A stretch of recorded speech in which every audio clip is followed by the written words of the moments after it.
نہ یہاں پر کسی کو انسانیت یاد آئی. اور اس کے بعد خامنائی صاحب کی شہادت اور مسلسل آج بھی جو ایران میں بمباری ہو رہی ہے، بے گناہ لوگوں کو نشانہ بنایا جا رہا ہے، یہ ہمارے لیے غم اور حزن اور الم کی بات ہے. سب سے پہلی بات تو یہ ہے کہ یہ انسان ہیں، مسلمان ہیں، اور اس وقت جب اسرائیل اور اس کے حلفاء یہ طے کر چکے ہیں کہ مسلم امہ کے ہر ملک کو انہوں نے نشانہ بنانا ہے، تو اگر آج بھی ہم نے متحد نہیں ہونا تو پھر کب متحد ہونا ہے؟ اگر آج بھی ہم نے ایک دوسرے کے ہاتھ میں ہاتھ ڈال کے نہیں کھڑے ہونا، پھر کب کھڑے ہونا ہے؟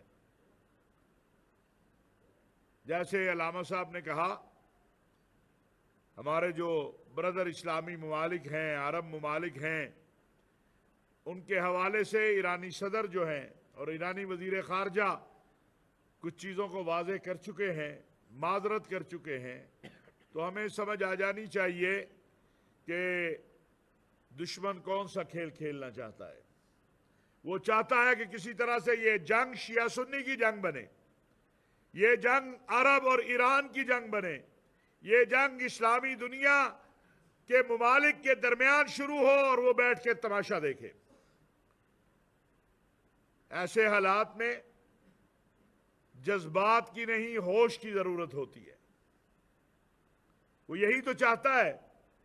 ہمارے پاس گلبھوشن کی مثال موجود ہے کہ اس نے اپنی تحقیق میں یہ بات بتائی، تفتیش میں یہ بات بتائی کہ وہ ایک وقت میں اہل سنت کے پاس جاتا تھا، دوسرے وقت میں اہل تشیع کے پاس جاتا تھا، تیسرے وقت میں پنجابی کے پاس جاتا تھا، چوتھے وقت میں مہاجر کے پاس جاتا تھا، تاکہ آپس میں ہم دستے گریبان ہو جائیں.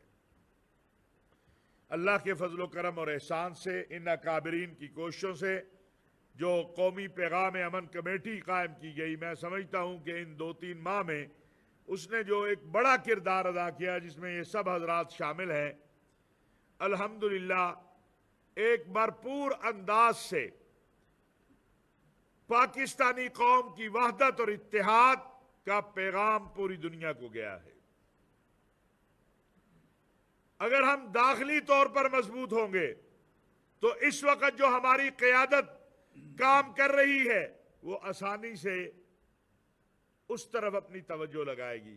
اور اگر ہم داخلی طور پر انتشار کا شکار ہوں گے تو پھر آج دیکھ لیجئے پاکستان کے علاوہ کون ہے جو صلح کی بات کرے، جو امن کی بات کرے. اور آج اللہ کے فضل و کرم احسان سے اسلام آباد اور پاکستان پہ سب کی نظریں لگی ہوئی ہیں. ابھی تھوڑی دیر پہلے اسحاق ڈار صاحب نے بتایا کہ ترکیہ، مصر اور سعودی عرب کے وزرائے خارجہ اسی امن مشن کے تحت کل پاکستان آ رہے ہیں. 1 گھنٹے کی گفتگو وزیر اعظم پاکستان نے اب سے چند لمحات پہلے ایرانی صدر کے ساتھ کی ہے.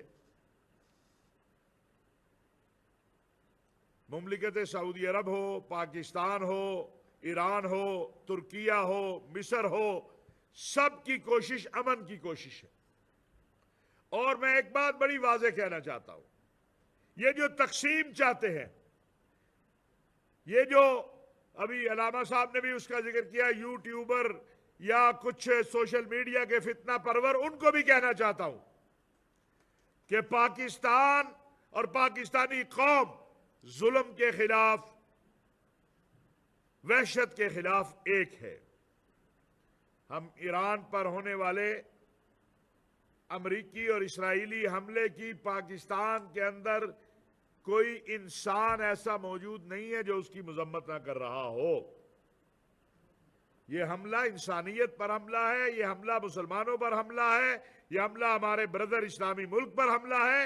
اور یہی وجہ ہے کہ پاکستان، ترکیہ اور مصر یہ کوشاں ہیں کہ جو ہمارے برادر اسلامی ممالک ہیں، عرب ممالک ہیں اور ایران کے درمیان جو غلط فہمیاں ہیں وہ بھی دور ہوں اور بیٹھ کر ٹیبل کے اوپر اس کو حل کر لیا جائے۔ جب خلیج تعاون کونسل کے سیکرٹری جنرل سعودی عرب کا وزیر خارجہ یہ بات کہہ رہے ہیں کہ عرب سرزمین ایران کے خلاف استعمال نہیں ہوگی تو ہمیں سمجھنا چاہیے، اور ادھر سے ایران کے وزیر خارجہ اور ایران کے صدر کہہ رہے ہیں کہ اگر جو کچھ ہوا اس پر معذرت، تو اس کا مطلب ہے کہ پاکستان جو امن کی کوششیں کر رہا ہے وہ کوششیں کامیابی کی طرف جا رہی ہیں۔ یہ دو بھائیوں کی آپس میں لڑائی ہو تو صلح کی کوشش کی جاتی ہے، ان کو لڑانے کی کوشش نہیں کی جاتی، یہ عقل مندی نہیں ہوتی ہے۔ اگر بم ایران کی زمین پر گرے یا پاکستان کی زمین پر گرے یا سعودی عرب کی زمین پر گرے یا کویت کی زمین پر گرے تو نقصان کس کا ہے؟ نقصان امت مسلمہ کا ہے۔